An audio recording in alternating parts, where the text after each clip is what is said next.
باغي نقول في هذا الموضوع انه على حسب البكري اقدم ذكر لقبيله نفزيه هي مرنيسه. ومرنيسه كاينه في شرق الريف، يعني على ذلك انه الاصل ديال قبيله نفزه هي في الريف اصلا.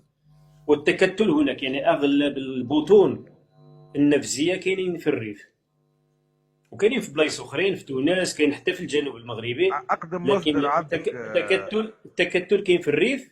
واقدم قبيله نفزيه هي مرنيسه. ومرنيسه هي اصلا من القبائل القديمه اللي عندها علاقه مع المرنيسيين اللي هما الموريين. نعم. اقدم ذكر لها مرنيسة ذي وقتاش فين التاريخ؟ البكري اقدم واحد البكري. بيقول لك اللي مثلا الواقدي في القرن الثاني، نحكيو على القرن السابع الثامن. لا، انا اتكلم عن قبيله مرنيسه. مرنيسه كاينه غير عندنا. اصلا هو من رفجونه، عشان دخل مرنيسة. رفجونه كانت قاتله بالقيروان. انا كنتكلم على نفزه بصفه عامه. اما السلاله الاخيره لطارق بن زياد هو اليزناسي. اليزناسي كان غير عندنا في شرق الريف.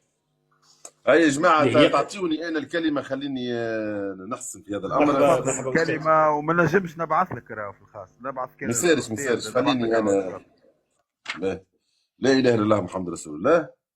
تعليقات استاذي نريد شرح لهذا. يعني كيقول لك النبزاوه وليس نبزه، يعني كاين فرق بين نبزاوه ما باش ونبزه. نجي أنا جايينها. لا. أولا أنا قلت لكم إنه بعض المصادر العربية لم تذكر نسب طارق بن زياد، وإنما ذكرت فقط طارق بن زياد. حتى بعض المراجع للمؤرخين، خاطر المؤرخ اللي يؤرخ للأندلس أكثر واحد مشهور هو حسين مؤنس مصري، أعطاه كتاب اسمه معالم تاريخ المغرب والأندلس. هو أيضا لم يذكر ترجمة لطارق بن زياد، فقط ذكره بطارق بن زياد. أو باش نجيو لهنا نشوفوا الكامل في التاريخ. ابن الأثير شنو باش يقول؟ باش يجي لهنا يكتب يقول: ذكر فتح الأندلس وفيها غزاة طارق ابن زياد مولى موسى بن النصير. ما يعطيناش ترجمة، يذكر فقط طارق ابن زياد. هذه كتاب الكامل في التاريخ. نجيو لفتوح البلدان لشكون؟ للبلاذري، باش يعطينا زاد كيف على فتح الأندلس. شو باش يقول؟ باش يحكينا على الواقدي، سيعود إلى الواقدي. كيف يقول: غزاة طارق ابن زياد قال الواقدي. إذا الواقدي ما عطاناش ترجمة لطارق بن زياد. غزا طارق بن زياد عامل موسى بن النصير الأندلس. نجيو لهنا الحسين مؤنس. وحسين مؤنس كما قلت لكم عنده أكثر من كتاب على تاريخ الأندلس. يجينا في معالم تاريخ المغرب والأندلس. باش يقول لهنا: وكان طارق ابن زياد.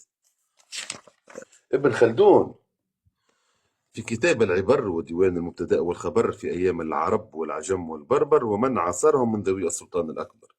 شو مش يذكر طارق بن زياد؟ باش يقول طارق بن زياد الليثي.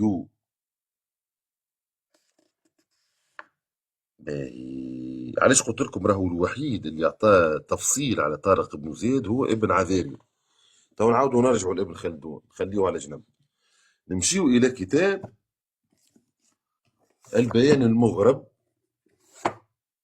في أخبار الأندلس والمغرب لابن عذاري المراكشي، اللي كان يقرأ منه بكري، اللي المؤرخ المغربي والذي عاد بالنظر إلى البيان المغرب. باش يجينا في الجزء الأول للكتاب في الصفحة 43. شنو باش يقول لنا؟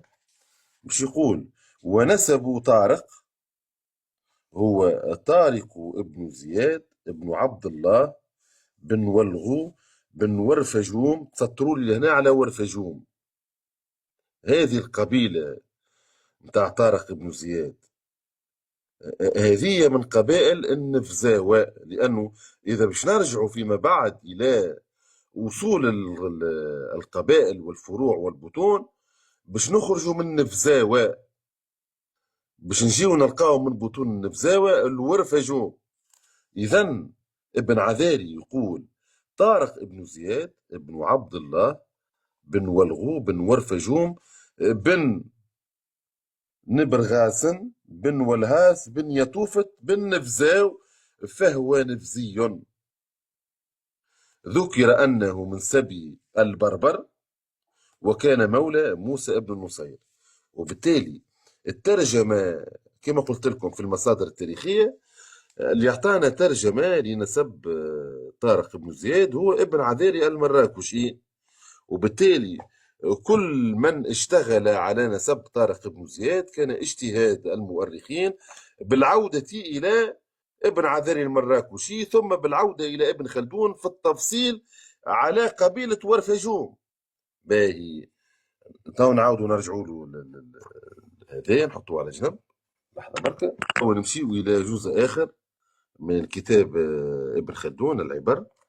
باش يجينا هنا شو يعطينا الخبر عن نفزاوة وبطونهم وتصاريف أحوالهم، لأنه لهنا نتكلموا على نفزاوة الانطلاقة من هذه القبيلة. وشنو يقول هنا؟ وهم بنو يطوفت بن نفزاو كما ذكر من العذاري. نولي هنا عندنا اتصال مباشر مع هذا النسب اللي هو شو قال هنا بن يطوفت بن نفزاو. إذن الانطلاق القبيلة هي نفزاوة، وهم بنو يطوفت بن نفزاو. وباش يجي لنا باش يعطينا فروع هذه القبيلة. ايش يقول؟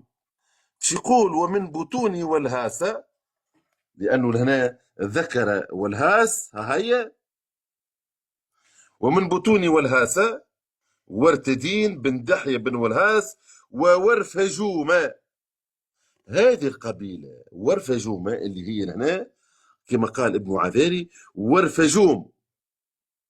وبالتالي نفزاوة ورفجوم والهاس كما ذكر ابن عذاري. باهي توا نعرفوا اللي نعملوا ترتيب زمني باش نتبعوا الخيط التاريخي والتسلسل الزمني.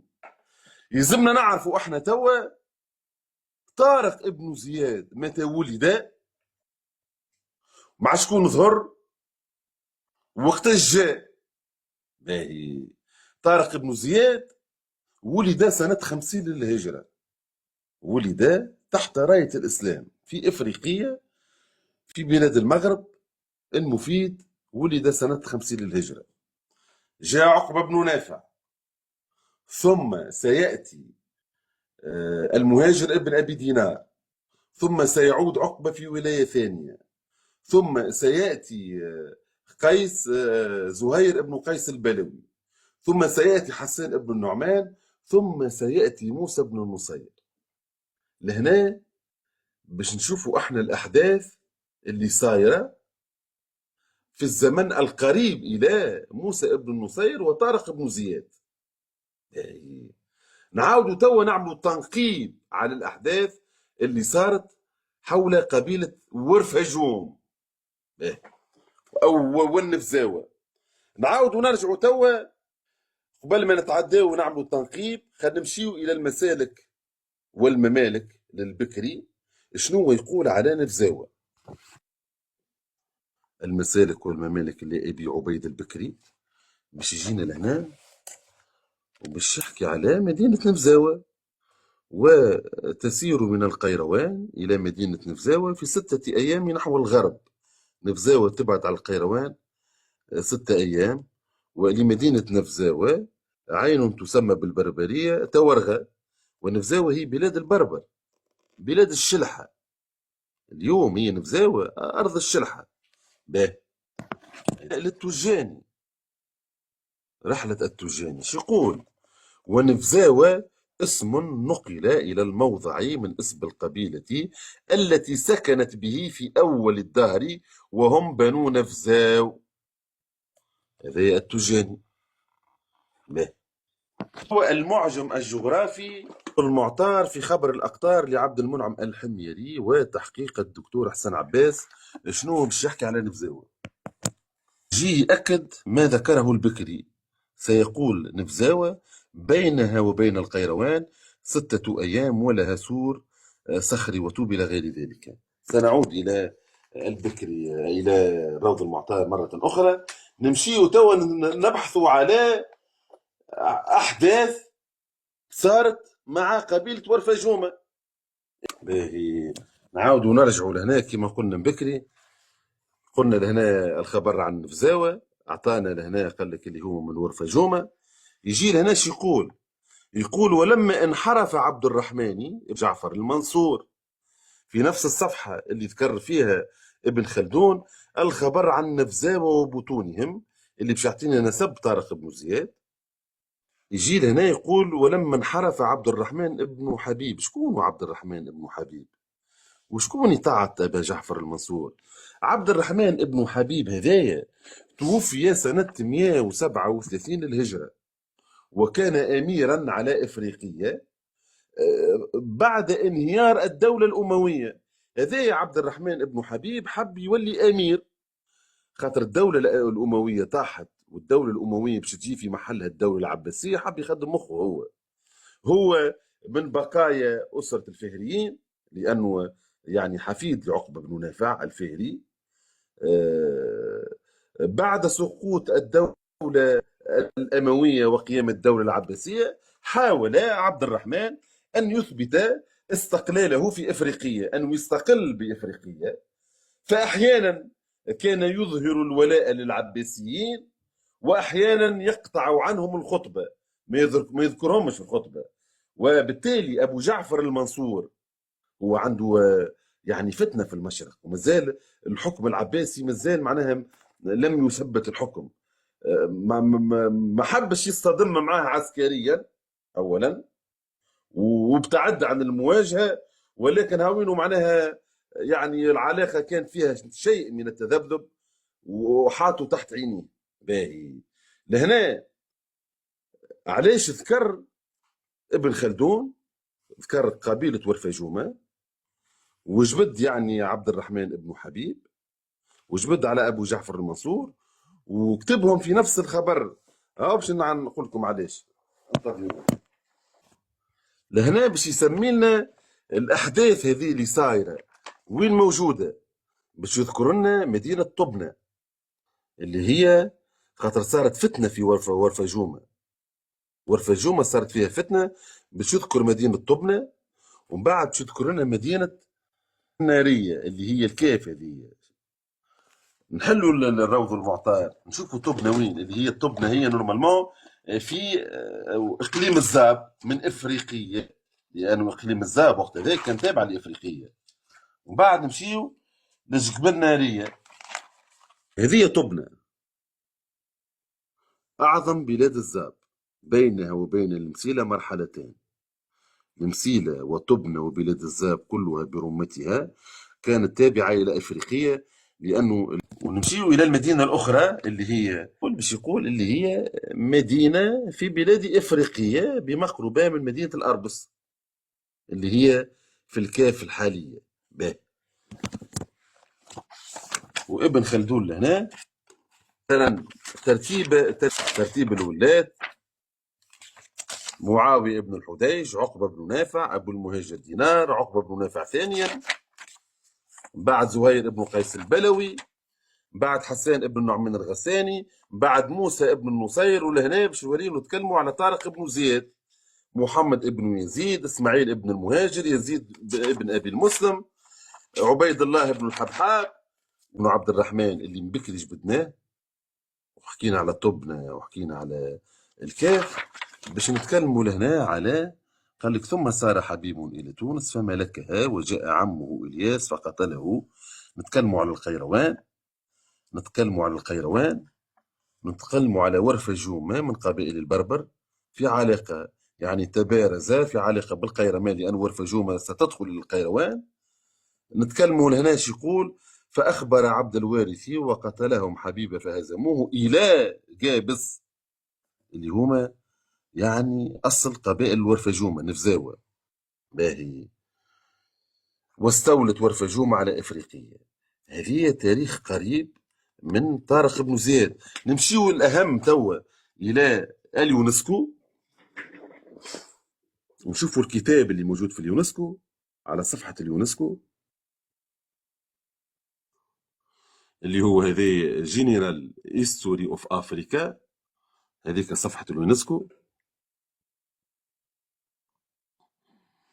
لشكون؟ لمحمد الفارسي. نمشيو للكتاب لهنا، نحطوا اللغة العربية. هذا الكتاب هكا عملناه كنفس الصفحة، صفحة اليونسكو، تاريخ افريقيا العام، المجلد الثالث. هذه اللجنة العلمية الدولية لتحرير تاريخ افريقيا العام اليونسكو،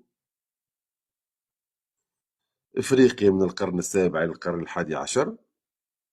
المشرف على المجلد الدكتور المؤرخ محمد الفاسي، بالاشتراك مع إيريك هربك، كان على ما أعتقد. به لهنا هذا صادر على اليونسكو. احنا باش نمشيو إلى الصفحة نورمالمون 275 اللي باش تحكي لنا على فتح الأندلس، وباش تحكي لنا على قبيلة ورفجومة.